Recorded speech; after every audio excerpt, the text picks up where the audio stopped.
rifling through those long boxes. It's gotta be here, it's gotta be here, it's gotta be here. Aha! Here it is! And bagging those books. I'm out of bags and boards again? Welcome to your home for Star Wars comics. The Cosmic Force Podcast. A Youtini Podcast Network production.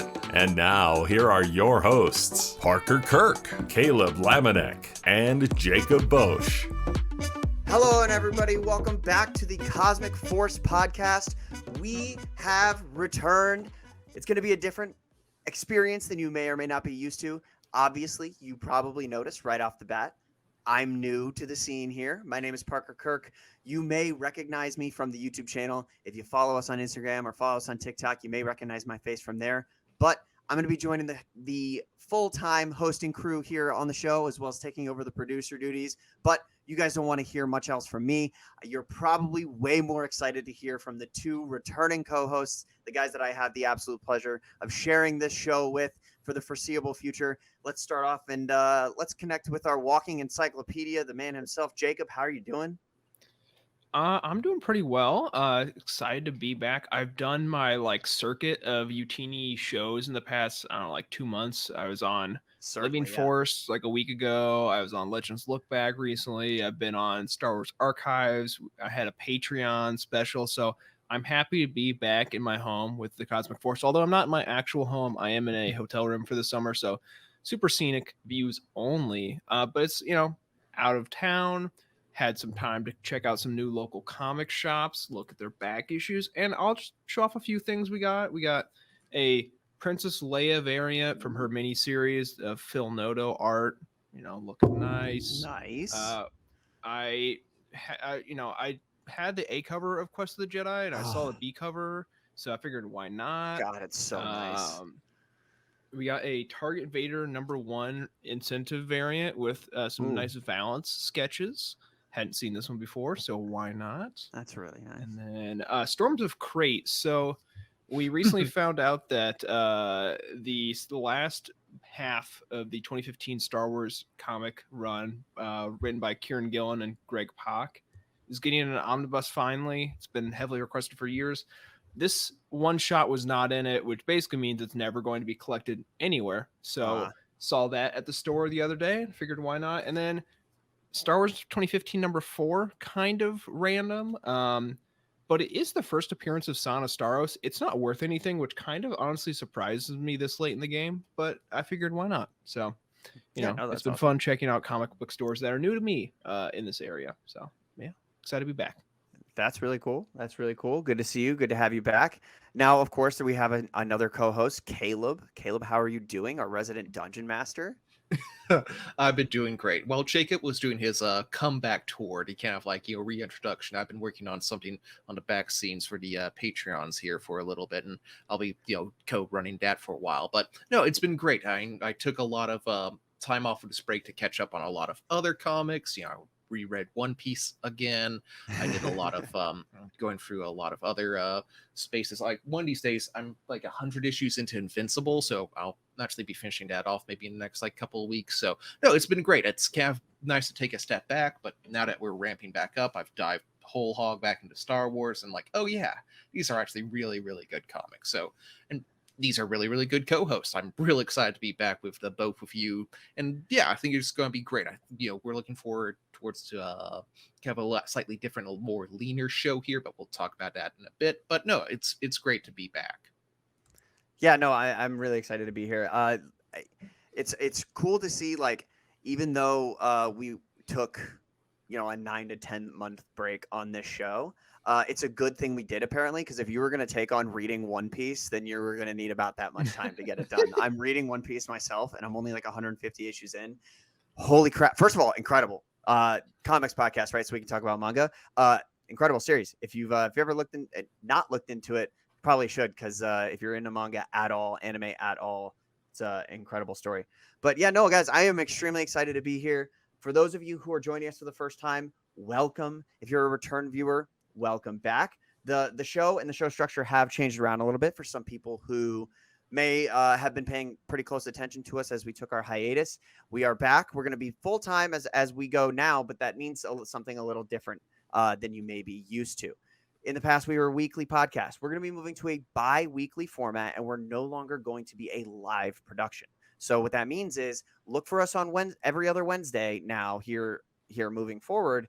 But it's going to be a pre-recorded episode uploaded to the YouTube channel as well as uploaded to the podcast catcher of your choice. Now, for those of you who don't know, who are first-time viewers, there is no better time than to start paying attention to the Cosmic Force because, hey, this is our first show back. It's episode 67. Really happy to be here. But for those of you who don't know, we are a Star Wars podcast focusing around Star Wars comics. We're part of the Youtini podcast network. And for those of you who do like all of the content that you see here, you have the opportunity to help us out and contribute in your own very important way. And that is on patreon.com/Youtini, where you can head over and for as little as $5 a month, you can gain exclusive access to the entire Youtini podcast network of shows, a awesome thing that you could do for us. I'm going to thank our patrons at the end of every single show like we always do.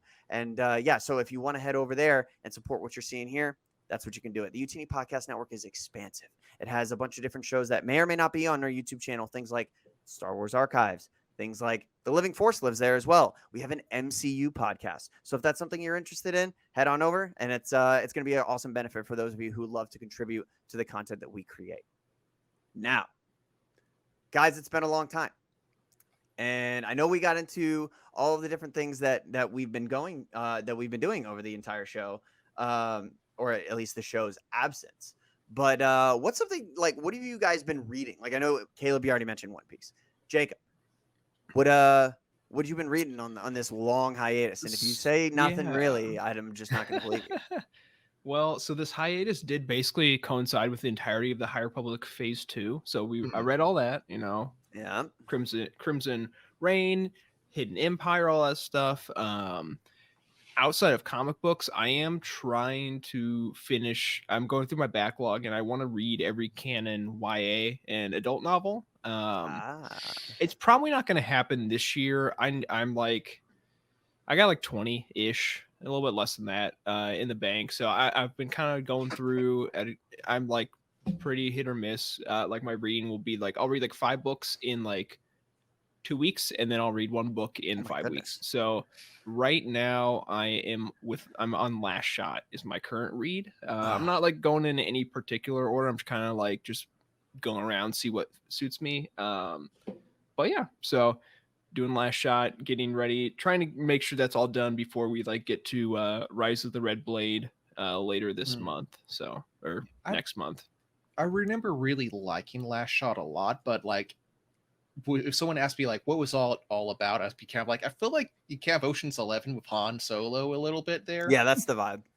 Like it was really good. And Daniel Jose Older, I think, is maybe just because I like his vibes a lot, he might be one of my favorite current authors. Just because I really just like the way he like this kind of like the vibes he's putting out there, like his energy, his work there. I like him a lot.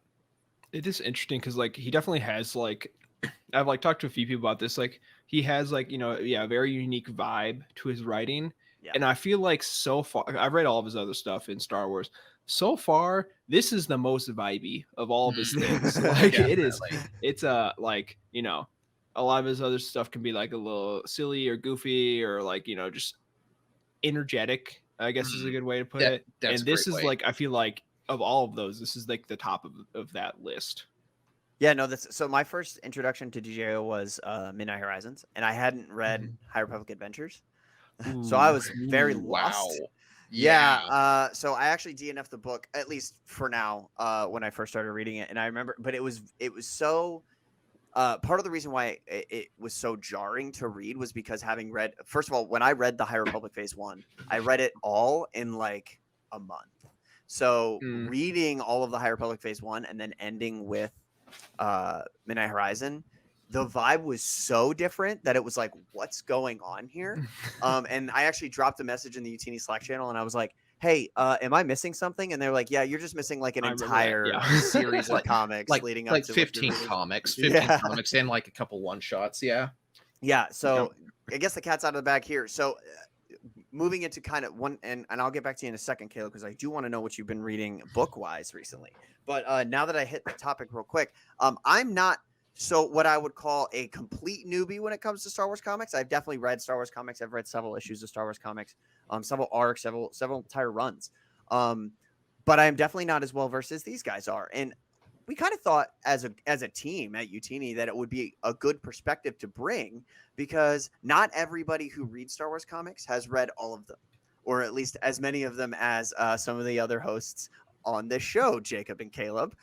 So we figured that the perspective of somebody who hadn't read quite as many Star Wars comics was pretty cool to include in the show. And these guys are going to be doing me the incredible favor of pointing me in the right direction as we move forward about like, hey, what comics are good, what we should read for next week, things like that. So I'm really looking forward to, as far as, when we're talking about show structure and stuff like that, like, I think that's going to be a really cool perspective to bring, and I'm excited to bring it and have the help of you guys leading me through like this huge, like literal galaxy of Star Wars comics, because there's an absolute ton of them.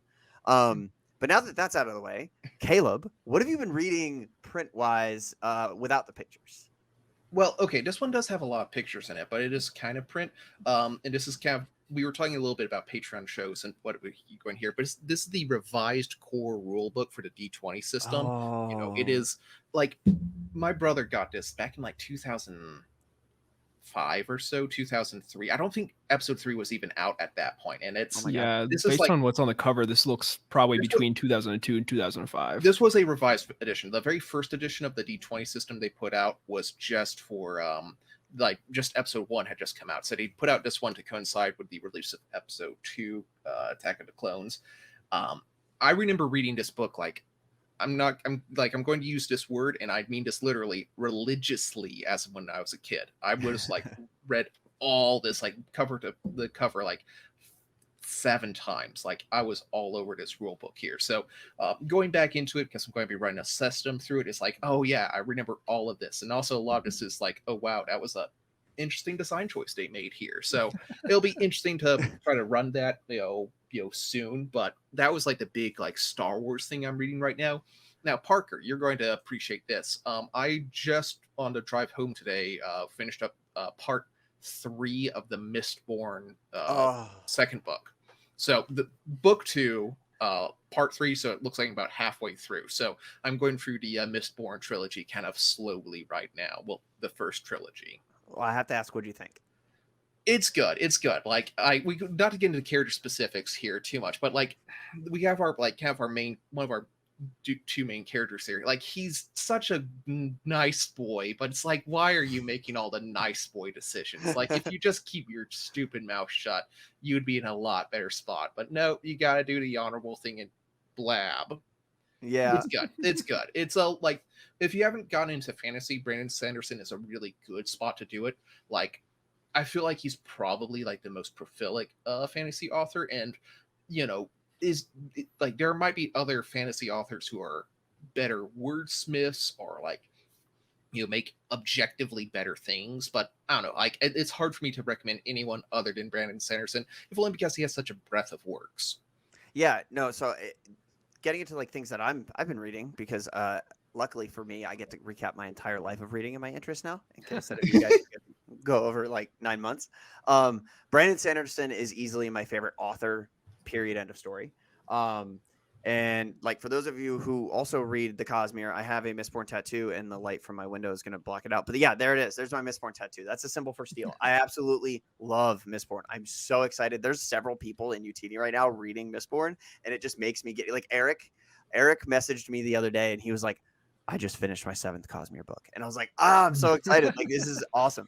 And like, for those of you who haven't read Brandon Sanderson, can't recommend him enough. He's incredible. He has super consumable prose, which is, it's for a lot of people saying their prose is consumable is code. It's for like a bad. gig. It's like they dress. It's like damnation by faint praise. It's like, right. It's very mainstream. Yeah, no, and that's very often the case when it comes to people. It's like a velvet dagger of sorts. But for him, I genuinely think that his prose is consumable while also being good. So actually, I am reading the 7th book in the Mistborn saga, which for those of you who don't know, the first 3 books are their own separate trilogy, and then the Wax and Wane series is a 4-book quadrilogy afterward. And I'm on book 4 of that right now. I haven't started it, haven't cracked the spine, but I just picked it up the other day. It's the Lost Metal. so excited for that because apparently reading the reviews for this book, it's like the most tied into the Cosmere. The Cosmere is like his overall universe. And it's the most tied into the Cosmere of all the Mistborn books. I'm really looking forward to reading that. So, but yeah, no. So just a little background on the things I enjoy. I love Star Wars. My relationship with Star Wars started back in. I know, shocker. I love Star Wars, but my relationship with Star Wars started back when I was a kid. There was one Christmas specifically where I just started getting into Star Wars, and I got all of the first 6 movies in a DVD box set. I'm sure some of our viewers did. I ended up memorizing like every single line within a month of opening that DVD set, and ever since then, it has been a pretty steady consumption, fire hose style of everything I can consume Star Wars wise.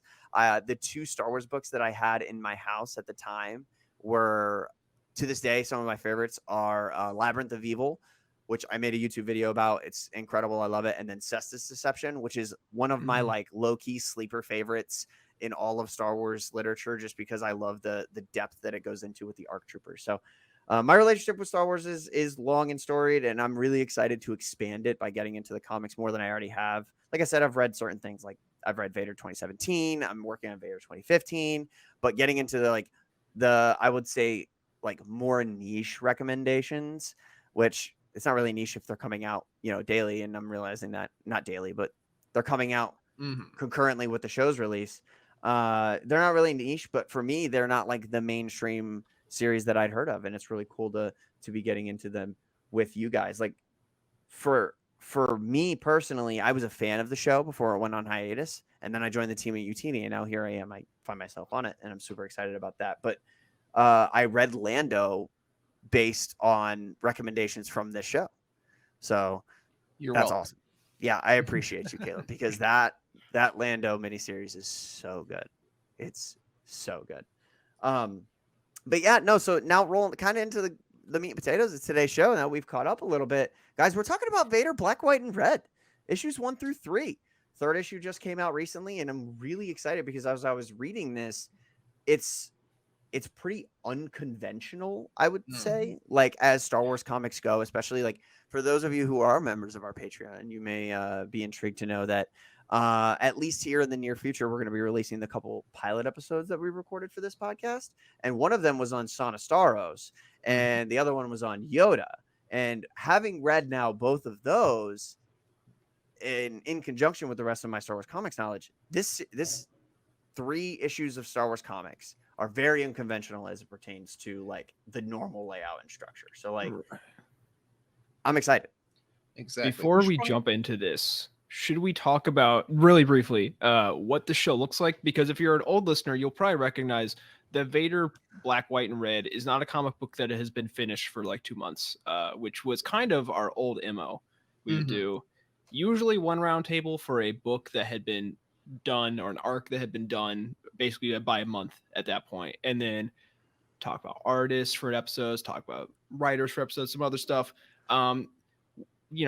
In our hiatus and talking with our fans and our team as well, and not just the 3 of us, but the other people on our team, it seemed like, we want to get to the people like Parker that are not on top of everything all the time. We'll get you there, Parker. Don't worry about it. Appreciate it. But we also kind of like, it seems like the people we were hitting were more of the people that were pretty caught up, or at least if they weren't, they might not have read everything in the past, but they're still reading week to week. So we're, like we said, pre-recorded every other week. When you listen to us, we will be talking about some of the comics that came out the week prior, coming out on Wednesday still, the week prior, and the week before that. So the 2-week window before an episode is basically when you will be hearing us talk about those comic books. So this week coming out on the July 5th, we will be talking about the comics the 2 weeks before that. So yep, just happens that Vader Black, White, and Red came out in that window, or the 3rd issue, and it's been pretty fun. So we kind of want to talk about that, and as more episodes come out, we'll kind of towards the end we'll probably maybe forecast what we might be talking about the next time. But hopefully we'll kind of bounce around, touch on different series, touch on different mini series, and just like the nice thing is it gives us the opportunity to share what we're enjoying in the comics. So like we're hopefully more excited to talk about it week to week. Because like like Parker said, or was starting to intro before I took us off on a tangent. This has been very fun. It's very unconventional, but like, I'll be honest, I'm like not the biggest Vader comic book fan. Okay. And so like when I opened issue 1, I'm like, here we go, another Vader. And then I'm like, wait, that was good. And so I'm like, I am excited for more of this. It is an anthology. We're gonna get into it. Like every issue is split into 3 stories written, and each one's done by a different creative team. And then throughout, it's a 4-issue miniseries. Jason Aaron has done an entry like spanning a story that spans all 4. Yeah. But like you're getting a lot of variety. It's like there's Vader Dark Visions was a miniseries that was kind of similar to this that came out a couple of years ago, where every issue was its own thing instead of, breaking it down within the issue. I think they had the same but it's writer, but different artists. Different artists Okay. and different stories. They're all like little snapshots. But this is like very different. It is part of a larger Marvel thing. Marvel maybe a year or 2 ago did ones for all their villains that were black, white, and blood instead of black, white, and red, I think. But yeah, it's unique and refreshing and cool Vader stories. And like the title yeah. says, the art is all in black and white and red. So it's a tricolor show. So we got, for those watching along, we got a couple of key arts here where you can see Vader in his black, white backgrounds, and just a lot of dead red bodies. And like different artists take the that kind of like cue card and run with it in different directions. And there's some really like it's great seeing like the art that comes out of it. You will hear a lot of artists say that oftentimes when they have a constraint put on them, it actually fosters more creativity. So like having like black and white, like a lot of like, to get into comic history, like a lot of like old school like horror comics, the ones that got the code created, were also in like black and white and had a lot of like dark horror elements like that. So it's fun to see this come back through. It's almost like, it kind of reminds me of a way in like, just because these stories like are probably not like strictly canon, like they're all kind of like very just it reminds me a lot of Visions, where it's like I was just gonna say this is a very like Visions-y it's kind of like they were handed Visions, like you're handed this concept of Star Wars or this comic book, you're handed the character Darth Vader, and they're like, you can do whatever you want. It's like, take this in whatever direction, tell an inspired story, be unique with your art. It doesn't have to look like so many Star Wars comic books. Like the 99% of the art is like kind of like photorealist, not like fully photorealistic, but it's like, it's supposed to look like the thing. Whereas like you're getting a lot more abstract art and like different stories. Like, yeah, it's very much, they've taken the chains off of the creators and let them just kind of do what they want, which is always usually leads to pretty good things.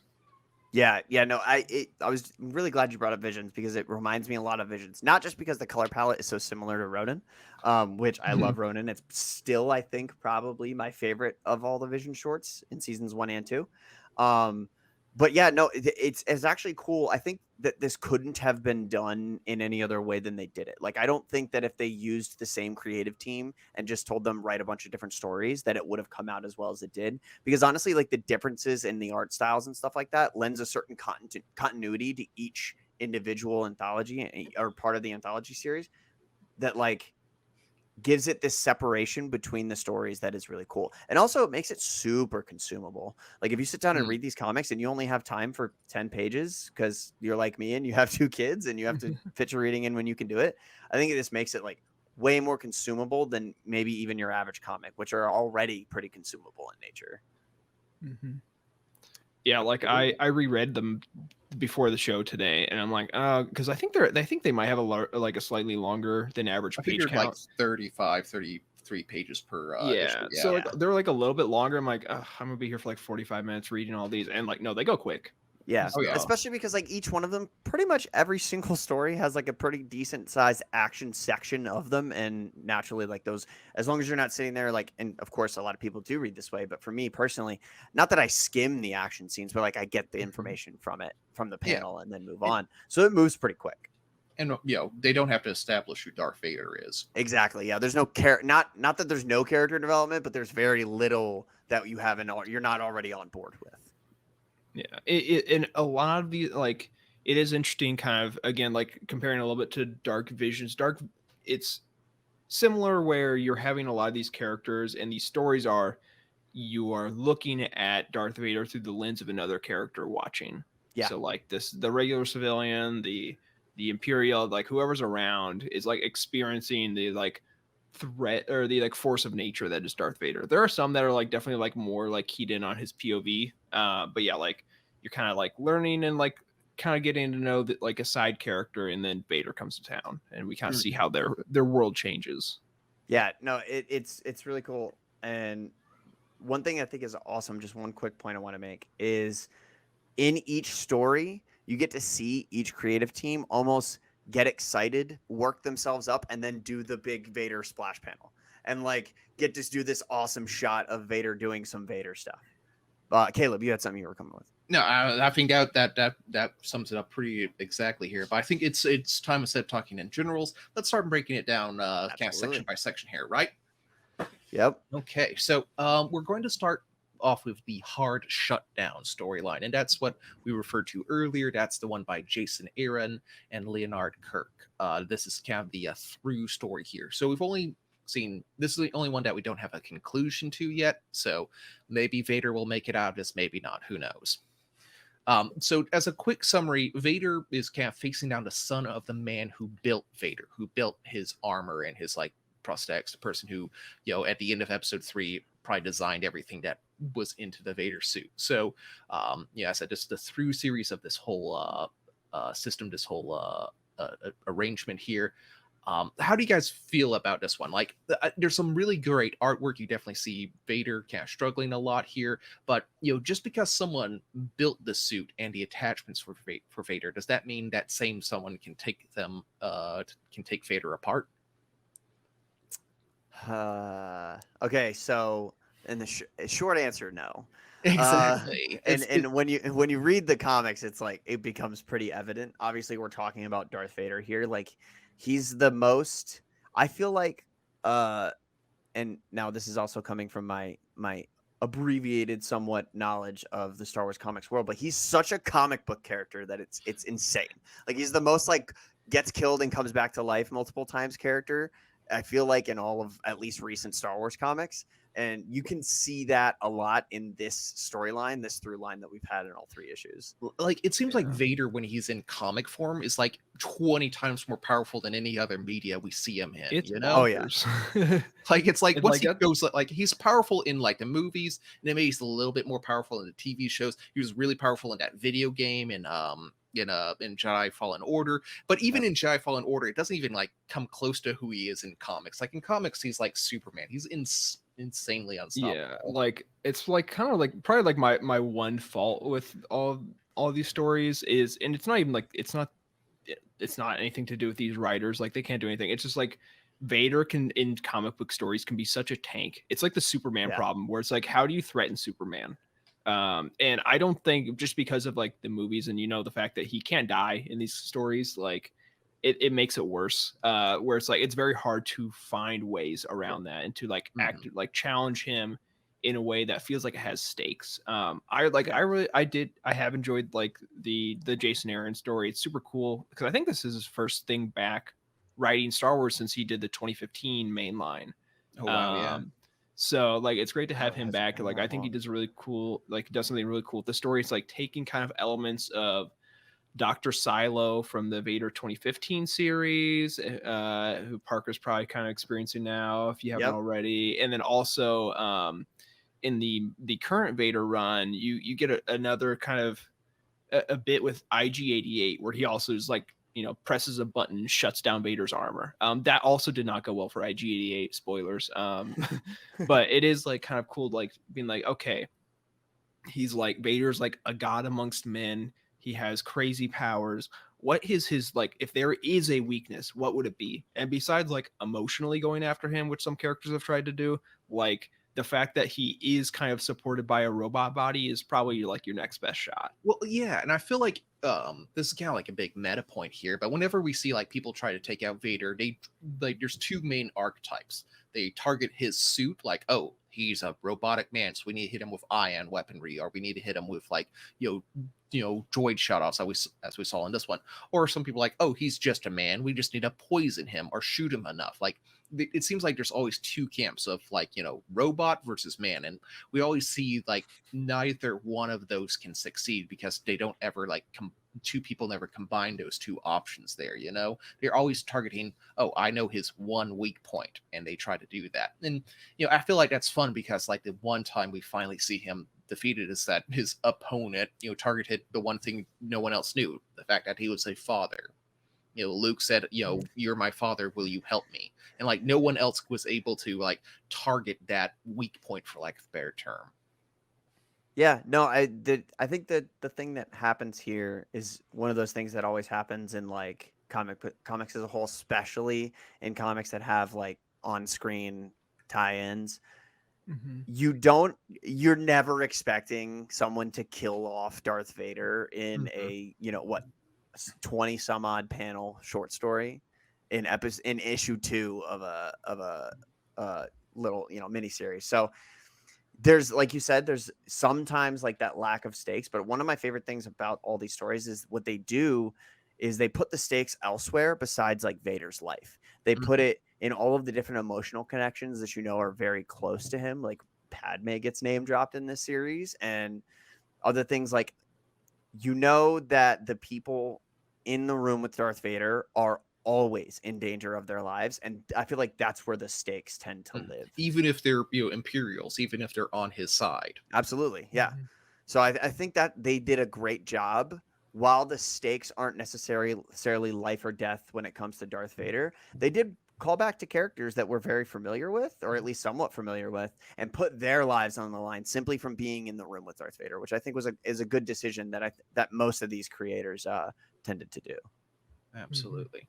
Now I have a fun this is like a sideline that the guy dropped here, but the main villain of this piece here, main antagonist of this piece here, he talked about how his father built Vader and saw Vader as his magnum opus, and then like twisted it and decided to try to turn his own son into that, and cybernetically like destroyed him and replaced all his bones and all like that.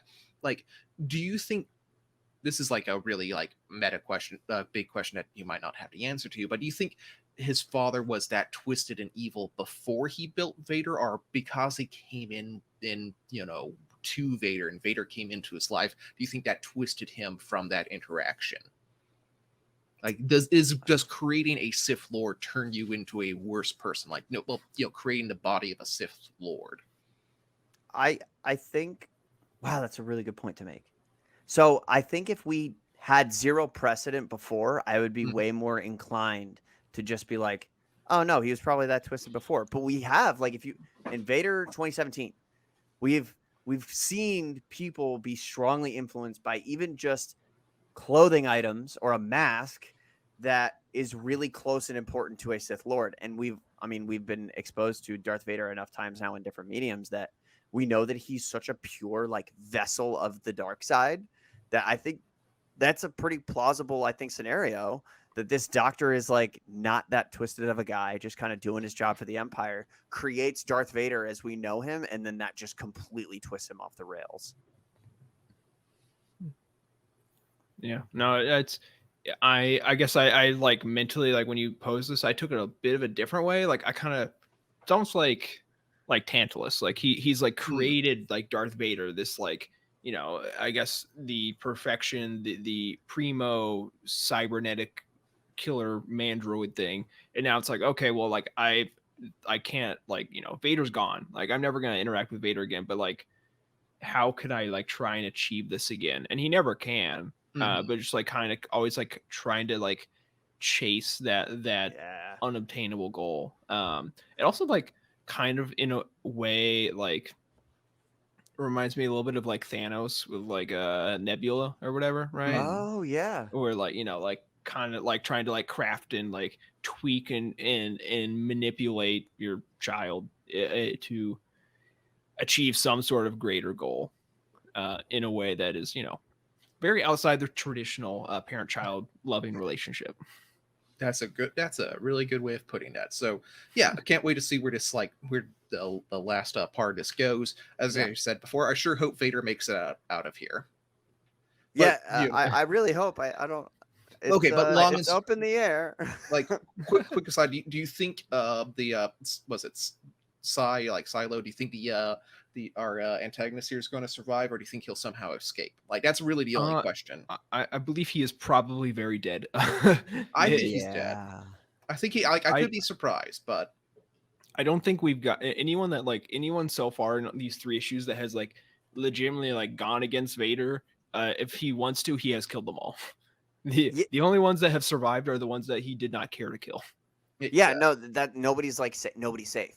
And that's this. I think that is the main stakes of this issue. I mean, obviously, I think that's pretty obvious, but I don't know that anybody has done anything this egregious to Darth Vader and lived. I just don't see. This guy kills people for disagreeing with him verbally. So exactly. Yeah, I think he's very dead. I think he's definitely very dead. So let's go ahead and move on to the next one. This was kind of like the highlight of this first issue here. For fans of the show, you know me, when this name comes up, I get very excited here. I get very, very excited. But this is Inescapable by Peach Momoko, who've only ever seen do Star Wars covers, and I have legitimately have a few of her covers lying around here somewhere. But this one is Inescapable by Peach Momoko. Again, this one, kind of a summary. Vader stalks a woman through her nightmares, and boy howdy, this is some of the most. I think this is the most horrifying bit of Star Wars media. I know I haven't read what was it, Red Harvest, or the Zombie Trooper one yet, but this is legitimately some pretty high grade Japanese horror here. Yeah, this is pretty nuts. Jacob had some thoughts about this. I like it.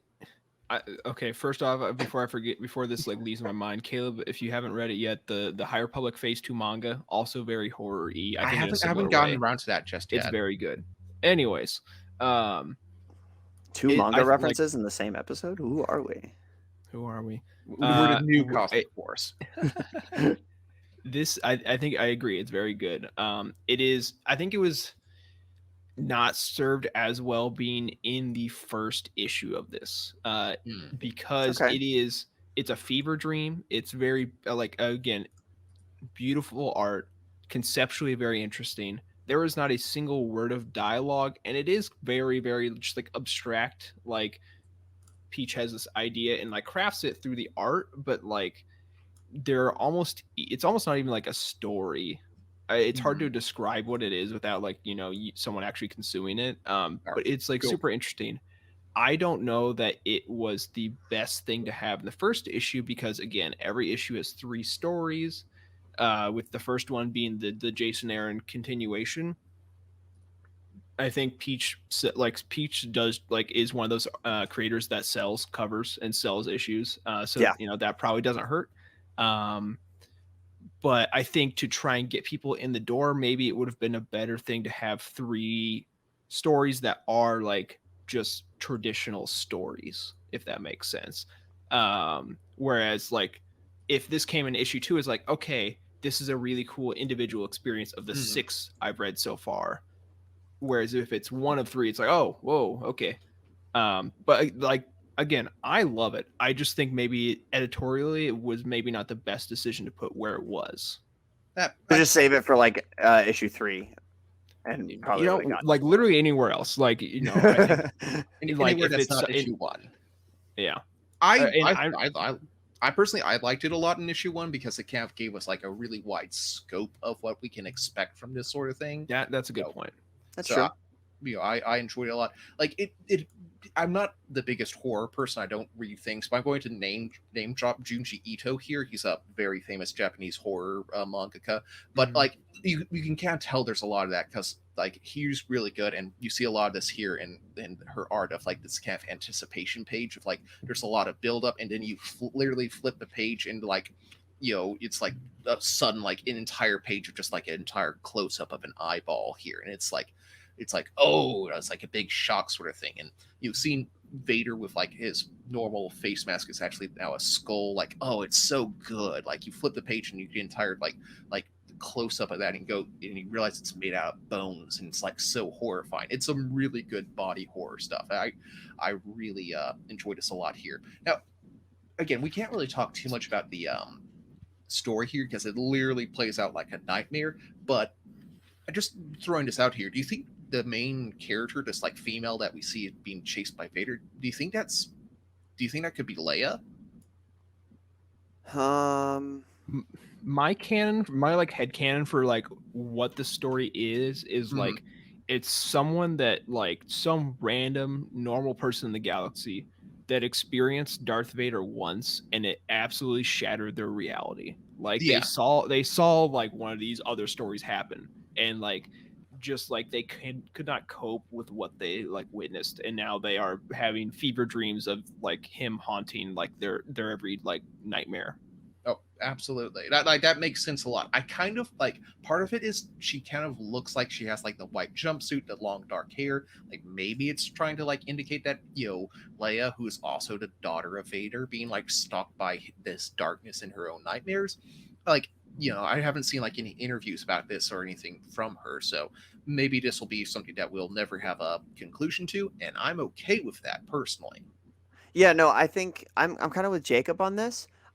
I think this, and granted, with the art style, it's kind of hard to tell depending on what the age of the person of the woman in the frame and the panels are, but it seems like a younger woman, and at that point, Leia may not have definitely didn't know that Vader was her father, and this seems like a very I know who Darth Vader is and I'm petrified of him vibe. I don't know that. I don't think I don't think it's Leia. But I think that it's just supposed to be like a commentary on just how absolutely terrifying Darth Vader is and how even if he's not physically hurting you, even if he's not choking you out with the Force, he still can have a perpetual state of having control over your life just by existing and you knowing of his existence. Agreed. Really quickly, Caleb, with your Junji Ito or whatever mention, here's my plug for the Precedent volume. Oh, if that does it for you. Crap, that's messed up. It's pretty like it's just like lots of characters having like horrifying visions from being around the leveler. So I need to get my hands on that now. Same. My God. So it is very good. Perfect. So moving on to the next section here. This was the part 3 of the first issue. This is Dissolution of Hope by Torun Gronbeck and Klaus Janson. Kind of a summary: a rebel group attempts to destroy the Empire by activating their own super weapon.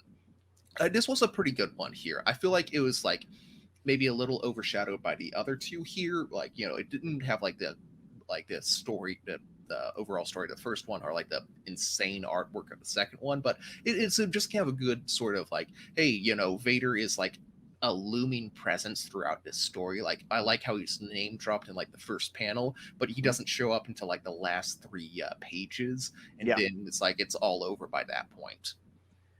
Yeah, but you are privy to his commentary the whole time.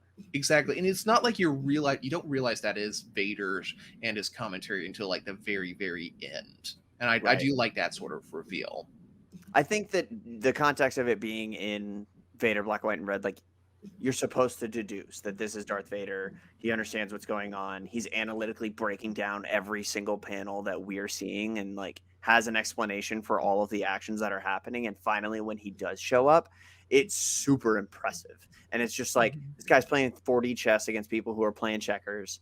And again, like it's just a really good example of his absolute mastery of manipulation of the galaxy. Like everything is in the palm of his hand and just like waiting on these people to just fall into their own complacency, even if they think they've got the drop on him. I love the like power and mental like capability that this exudes like about Darth Vader himself. It's interesting like that the threat of Vader like it looms over the entire issue without him like really being there. Like they're always like, oh God, he's coming, or like he's gonna be there, and like it's not even like he's actively chasing them down for most of it. He just like appears, and I think that's very interesting. I think like this this story has like one of my favorite art styles of all of them.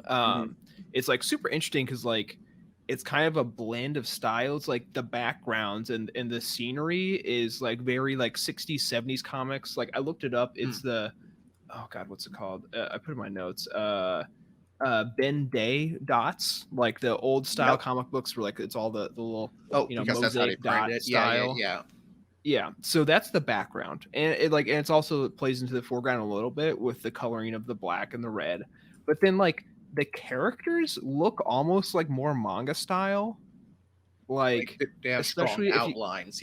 If you go to second page, bottom right panel, that woman's face is just like that, just like looks like it's out of a manga. I don't know, like stylistically. To me, like I think the nose and the eyes are what's doing it for me.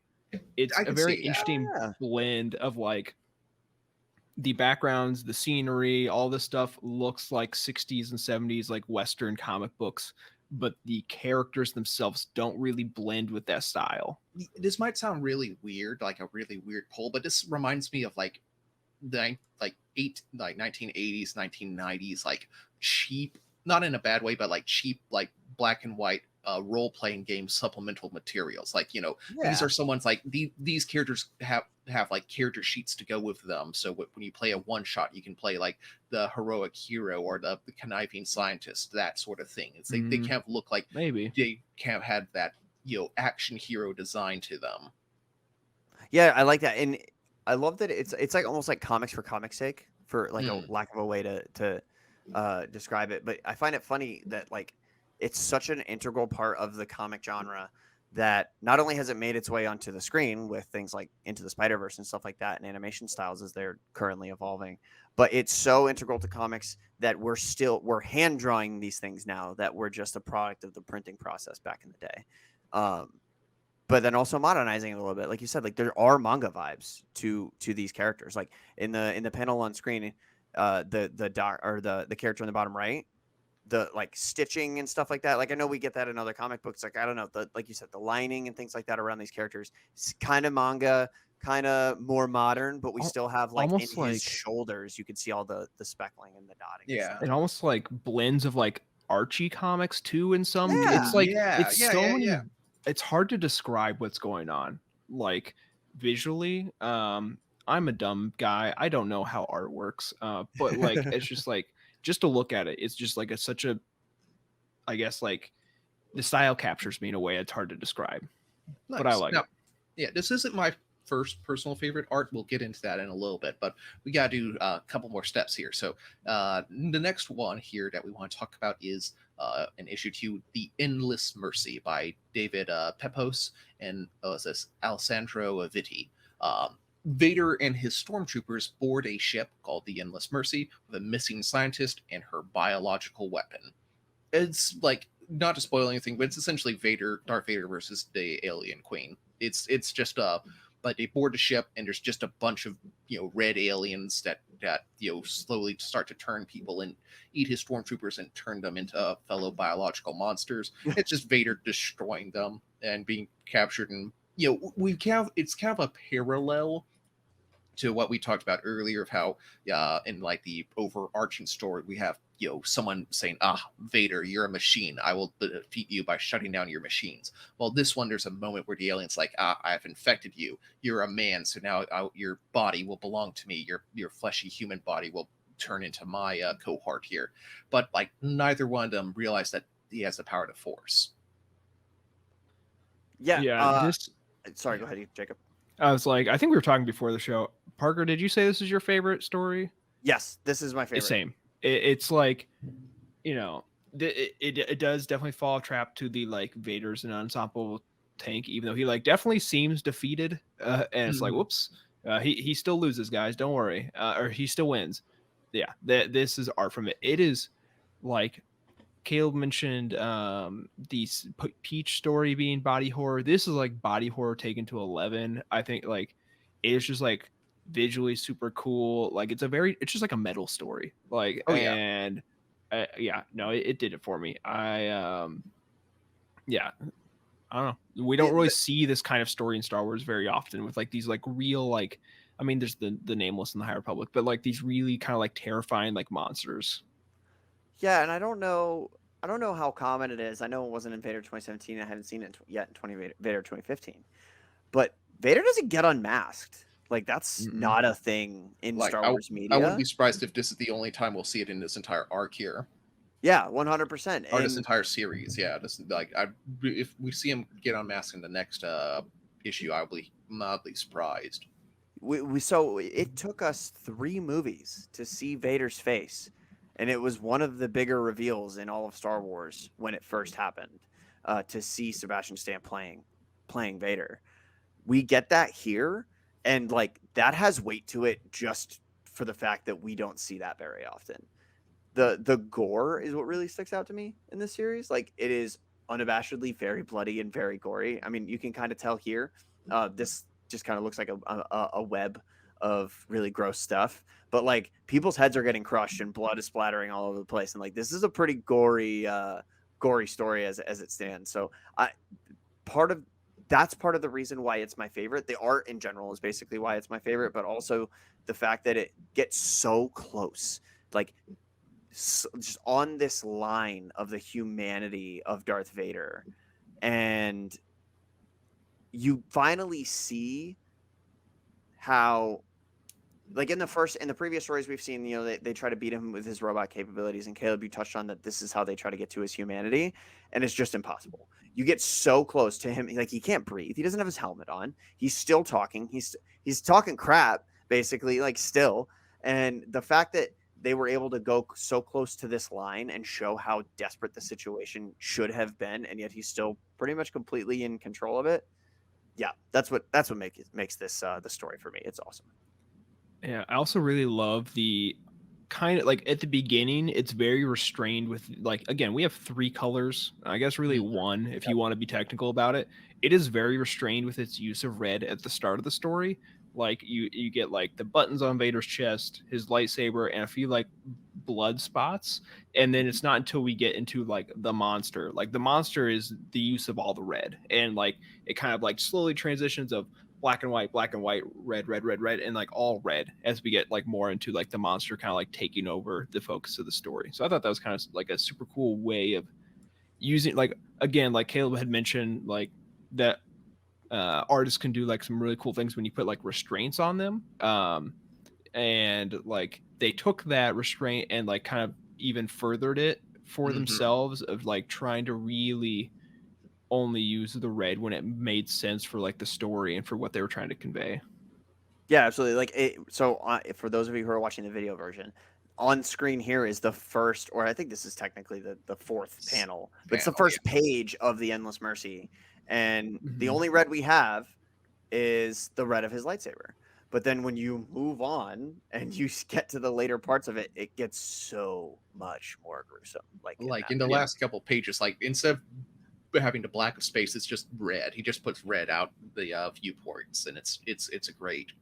They did a great job. Yeah, like this might be my favorite use of red. Yeah, we might get into that but this might be some of my favorite use of red here. But let's move on to the next story here. This one is Power by Victoria Ying and Marika Presta. This one is about a young bullied boy who learns about how the world really works and the importance of power.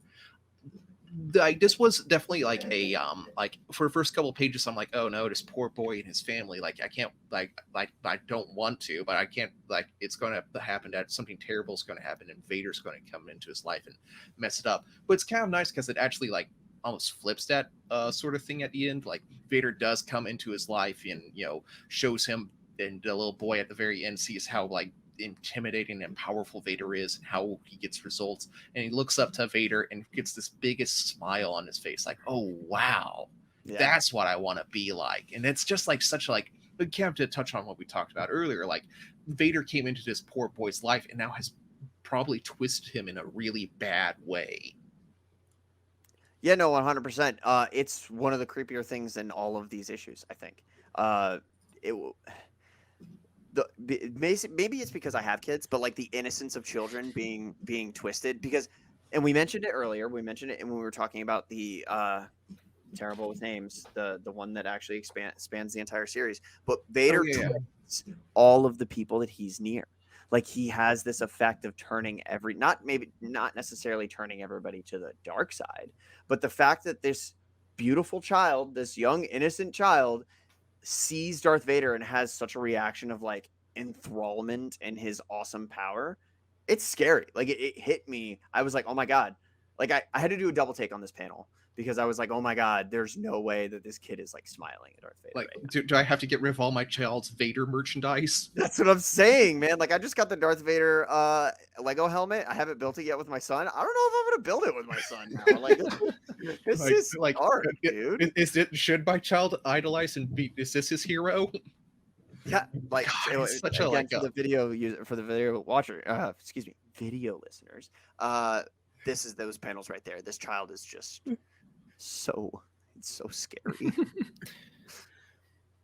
Oh, he's like this child is like, yeah, half of like, I mean, let's be real, half of Star Wars fans online. It's like, oh yeah, Vader, cool. Like, oh Yeah, man, I can't wait for him to do another unjustified murder of an innocent. Yeah. this kid's totally a Vader stan. Like he's Yeah. just totally He enthralled. this kid has retweeted the nothing I'm surrounded by nothing but fear and dead men comic panel so Well, many times. Every time it comes up, like he probably Every has a schedule, like every 5 weeks he posts it himself. Yeah, Yeah. it's scheduled tweets. One thing I wanted to talk about as far as these panels go, though, is we talk about anime influence. Yeah, I think we got it here. Like, Oh, definitely. Like, now I'm curious here. I'm going to pull up the artist here. Yep, yeah, they've done. She's definitely has a.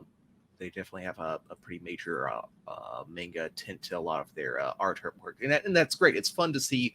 Like, I don't know, like people if it like how well that would work on like a mainline like Vader run, but like having like bits and pieces of this, it's great. It's always fun to see like a new like artist take a like something that we've seen before, like a Tatooine-esque desert planet, and seen it in like a different viewpoint, like a different lens here. yeah, no, going off of what you just said, I don't think this would do well as a like if we were to get an entire Vader run, like 20 issues of this art style. I don't know how into it I would be. I think it's perfect for exactly what this is, like this Visions-esque, like one-shot style story where it's like, oh, this is a really good perspective. Absolutely. All right, so let's come up to the next one here. This one, this is what I alluded to earlier. I think this one might be one of my favorite arcs, the favorite little stories here. I love the artwork. I just love how bonkers it is. It is Annihilated with story and art by Daniel Warren Johnson. A rebel base is trying to evacuate, but is stopped by one singular Sith Lord. Like, it's great. Like, I just love how like this might sound bad, but like how like wacky and like ugly this art looks. It kind of looks like something out of like a really like unhinged like independent 80s comic book. Like all the character faces are all scrunched up and like screaming at each other. Like all the text boxes you can tell were like handwritten by the guy here. Like all the word like there none of the creening, all the words are kind of mashed together. It's just like insane. I love this bit of artwork here. Yeah, Yeah, if comics could be grunge, this is it. Oh, absolutely. Right. It's cool that you bring this up. So yeah, it's like Caleb mentioned, Daniel Warren Johnson did the whole thing. He wrote it, he illustrated it, he did the lettering, which again, like looked like the M's on this look a little suspicious, but if for a lot of it, it looks like it is done by hand. It's kind of hard to tell. But the cool thing is, so Daniel Warren Johnson is an interesting creator. He is known, I think, by a good amount of the hardcore comic book fans for he created Green Leader, which it's like probably, I would say, the most popular Star Wars fan comic of all time. Really? You just like look up Not Star Wars come Green across Leader. this. It's like a single, like, small fan comic of the guy that takes down the Executor that crashes the A-Wing in Return of the Jedi. Oh my It's God. like basically like his day in the life leading up to this. So that's like really highly well regarded by a lot of fans. So it's kind of cool. I think he's done some official stuff before as well, and he's like an actual like published creator. But yeah, to see him get to come and do this as well with this story, I think was super cool. It's definitely got its own flavor, and I didn't. It's funny is as soon as I started reading, it didn't strike me as like the lettering was done by hand, but now looking at it, like there's 5 different P's on this page that all look completely different. Like I don't think this is a font. Now that I think about it, I'm glad you pulled up that one because like the if you're watching this like the you have this like screen of this like rebel fire pilot like with his face all twisted and screaming. Like I just love seeing like crazy things like that, and like it's horrifying, but it's also like it's so engrossing and seeing like just like exaggerated emotion. We like stories and we're into stories because we get to see the emotions, whether it's fear or power, and like just like this insane like adrenaline fueled like screaming matches that these people are in. Like you see that all over their faces here. I think they might also have one of my favorite like character designs. A little later we got this like rebel ground commander, and I don't know if it's like a face paint or like a tattoo, but he has the entire rebellion symbol like tattooed up and like up his nose and around his chins. When I saw that, I'm like, oh, this guy is he's so bought into the rebellion that he's got it all over his face. I didn't even think to grab that. I'm gonna go grab that and throw it up because he's that's my hero right there. Exactly. It's like this guy is a true believer. Yeah. Yeah, it's like super cool that we get like a series like this, because you would never get this in like a normal Star Wars comic book issue. So like again, giving someone like that the creative freedom to kind of like just go out there and have characters that their face look absolutely absurd, or has a there he is. It might be. It almost looks like it's part of his beard underneath the chin, but then obviously it's up his nose. So like maybe he dyed his beard and then kind of like painted the face around it. I mean, he is definitely for the cause. It did not end well for him, I must say. No, but yeah, no, absolutely not. But definitely find yourself somebody who believes in you, like that man believes in the rebellion. There's one more panel I wanted to bring up that I pulled earlier for this. I just love the ability of these creators to take, like you said, their restrictions they were given, and almost like nobody told them how to, as far as we know, at least nobody told them what your art style had to be. Some of them just took these super awesome liberties with things like making the lightsaber into such clear, like in this panel right here in the video version. These are brushstrokes, and they're not hiding the fact that these are brushstrokes, but it also like definitely works in the context of swinging a lightsaber, and it adds like this Vader fills the room with his power kind of feel to it. And I love this panel. This might be my favorite panel in the entire series. It's great. I also love like the onomatopoeia, like the sound effect, the zwak right there, and it's like he's like in the middle of the it's insane. This is I was googling him here, and he looks like he has one about professional wrestling. I'm like, I need to read this now. I definitely need to read this. This pose looks so familiar, and I don't know where to place it. Like it's almost like an Akira slide kind of type thing, where like you see the same thing in pop culture so much, like this lunge with the saber. Well, I guess kind of like that. I'm sure it's referencing something, but I don't know what it is. Go, man. But that's for my wife. But yeah, I don't know. Like I'll have to look into it. It's kind of like the blade pose of lunging attacks sort of things. Yeah, it's great. It's very anime. Oh yeah. All right, and then we got one last one here. We'll have to see what the last issue looks like. But this very last issue story we want to talk about is Diplomatic Immunity by Mark Bearden and Stefano Raphael, who's done a lot of artwork for other Star Wars comics, I believe. So, wait, what else has Stefano done for Star Wars? I'm gonna look this up. I don't know if you're. I don't recognize him. Maybe I'm just getting that confused with a different. Maybe you're thinking of like Palo or. Yeah. Okay. Yeah. I think I'm off on a tangent here, but yeah, like this one is a lot of this one's a little bit slower paced here, so it kind of captures the same story beats of the last story, but just like in a different, like slower paced one.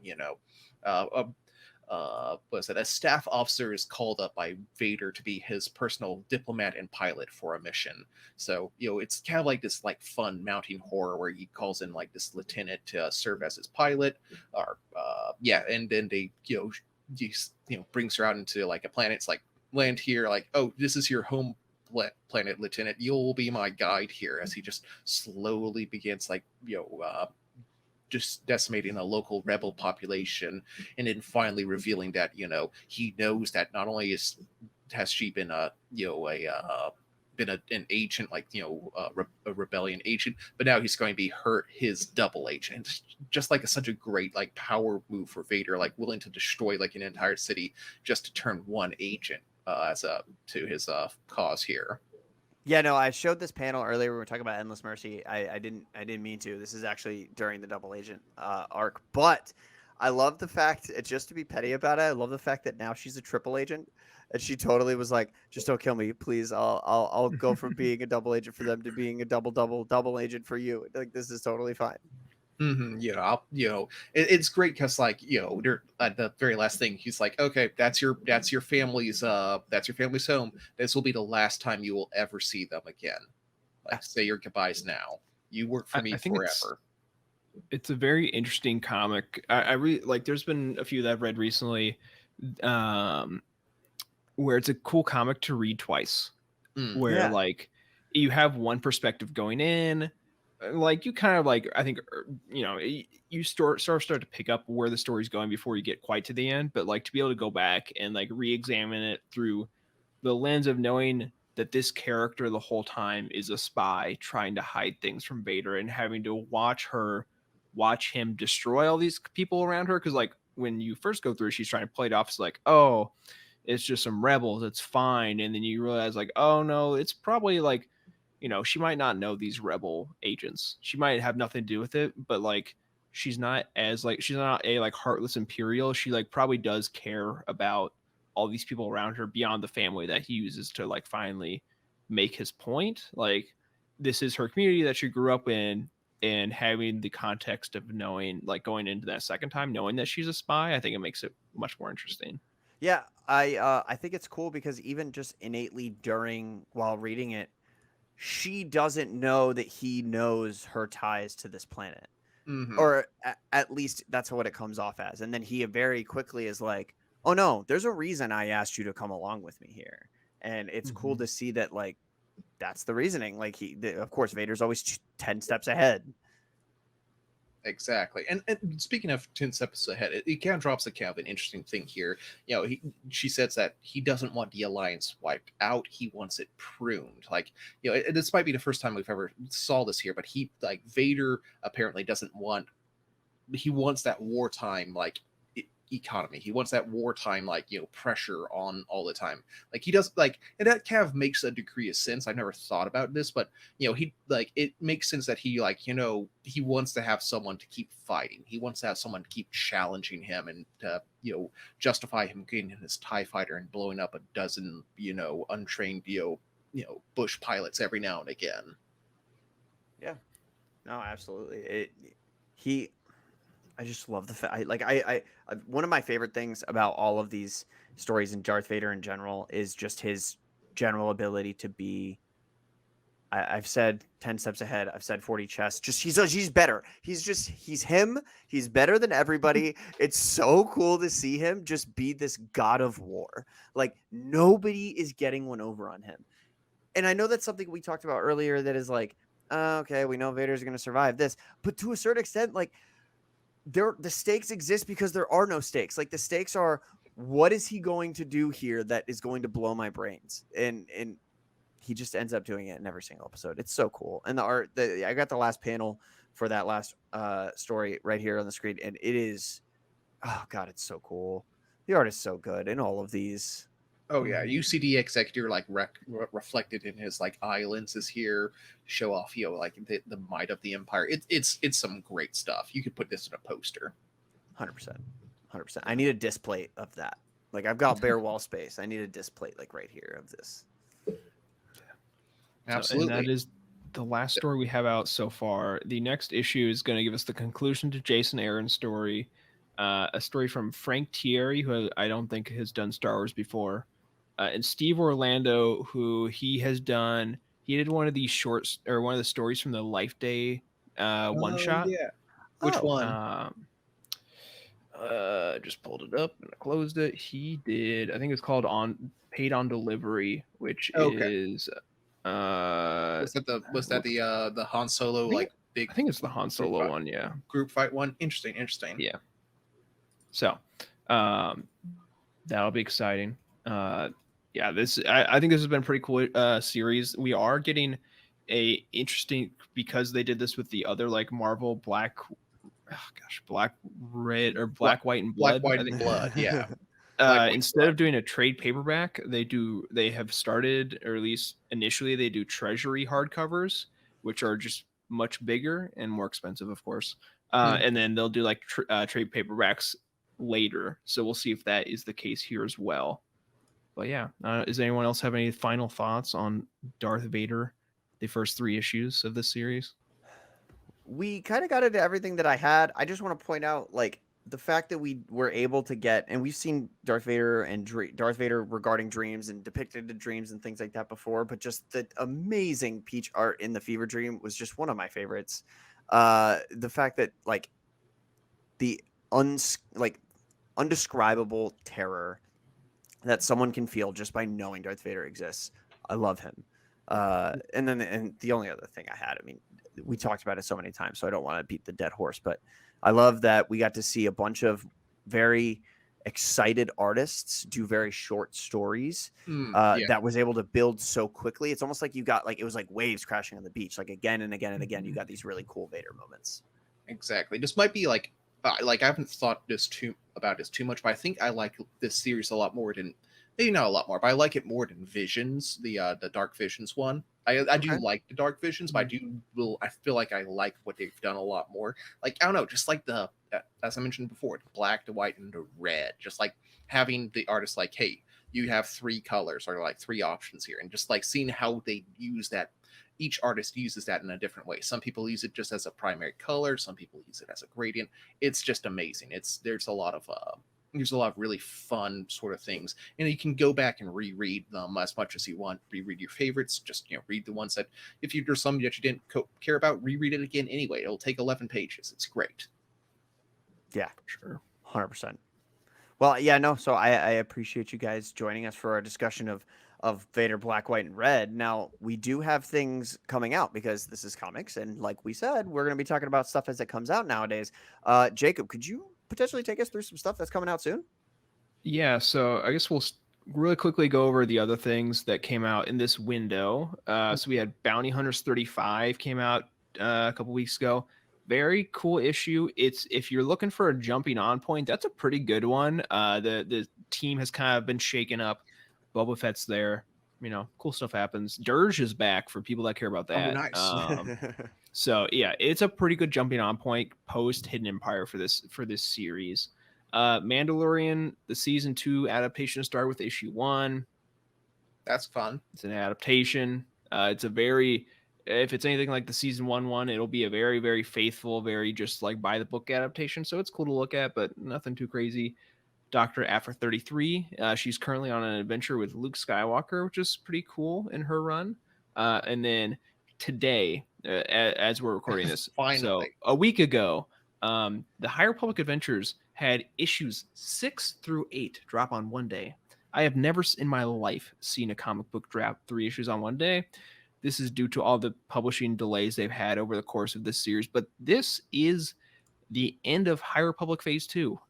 So I have not read it yet. I'm going to, because it's been so long, since I've read the old issues, I'm just going to read them all in one sitting over the weekend. That's my plan. I've heard very good things about it, but that's what came out prior. I don't think either of you are currently reading High Republic Adventures, are you? No, I haven't gotten my hands on it now. Yeah. No, but it was fun to hear Oz from the Youtini team. We've got Oz. He jumped into the comic channel in our Slack, and he was like, "Oh my god, I forgot! It's Triple Adventures Day." Yes, it's been looming, but the series is done. The phase is done. Yeah. So, but then for next time, we have a few options. We have Star Wars 36, which is it's Luke Skywalker. He just got his lightsaber. He His didn't get his kyber lightsaber. He got his kyber crystal. He's got his green kyber crystal. We have Yoda number 9, which That's is the penultimate one, right? There's still one more after penultimate issue of the Maxi series, but it is the last issue of this arc because it's the three issue, and then a finale issue. So I think this Mark Guggenheim might have done this one, maybe. Did we ever get confirmation that Cavan's coming back for issue 10?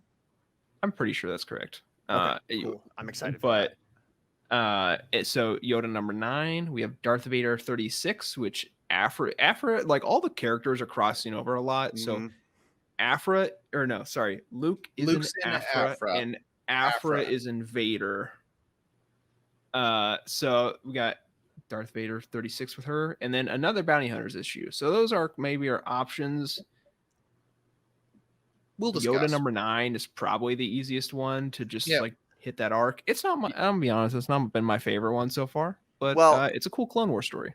I think one thing that we could probably do is tell everybody to follow the Twitter account, and that's a good idea. Yeah. Maybe you'll find out early what we're going to be talking about next episode, but it's probably going to be one of those things we just listed, either Star Wars 36, Yoda 9, Vader 36, or Bounty Hunters 36. So follow us on Twitter. That's at Cosmic Force Show if you're interested. Some of you might have been paying attention and saw the breadcrumb trail that was being dropped on Twitter and in the lead up to this episode's release. So by the time you listen to this, you should know the show is coming. So yeah, I mean, I sure hope you know the show's coming back by the time you're done with this episode. Yeah, you're an hour in. Wait, basically, well, since we're in the future now, I can say, hey, that tweet on the day before the new episode dropped was really good. Thanks. got 9 whole likes, Absolutely. Yeah. Go ahead and follow us on Twitter, guys. We appreciate you joining us. That's going to do it for this week's episode of The Cosmic Force. Don't forget to like and subscribe to the show right here on YouTube, where you can watch us every other Wednesday. We also encourage you to subscribe to our audio version wherever your podcast platform of choice happens to be. Like I said earlier, you can follow us on Twitter at Cosmic Force Show to stay informed about the Star Wars comics happenings, or you can even follow each one of us individually. I'm at Parker Kirk _. Caleb is at Caleb Lamanak. Jacob is at Jacob BOUSHH. For reviews, articles, and news for the rest of the wide Star Wars galaxy of content, be sure to visit Youtini.com. We encourage you to join our Youtini Discord community by going to Youtini.com/Discord. And you can help show support for the show by heading to Patreon.com/Youtini and start receiving exclusive perks starting at just $5 a month. If you guys hit me up in the Discord channel and start talking to me about the Cosmere and Brandon Sanderson, I am 100% guaranteed to respond. So now on the topic of our Patreons, of course, a special thank you to Brian Dooley, Earl Q, Carl Sanders, Zach W, and Michael Fry on our Jedi High Council, and James T, Ashley Ingalls, Colton Fife, Chris Caruso on our Alliance High Command for their amazing support. Thank you again, Caleb and Jacob, for hosting with me. And special thanks to you, our listeners, for sticking with us through the hiatus. We're back. Somehow Cosmic Force returned. We're truly, truly thankful you guys are here appreciating the show and Star Wars comics with us. And see everybody in 2 weeks. And of course, may the Force be with you.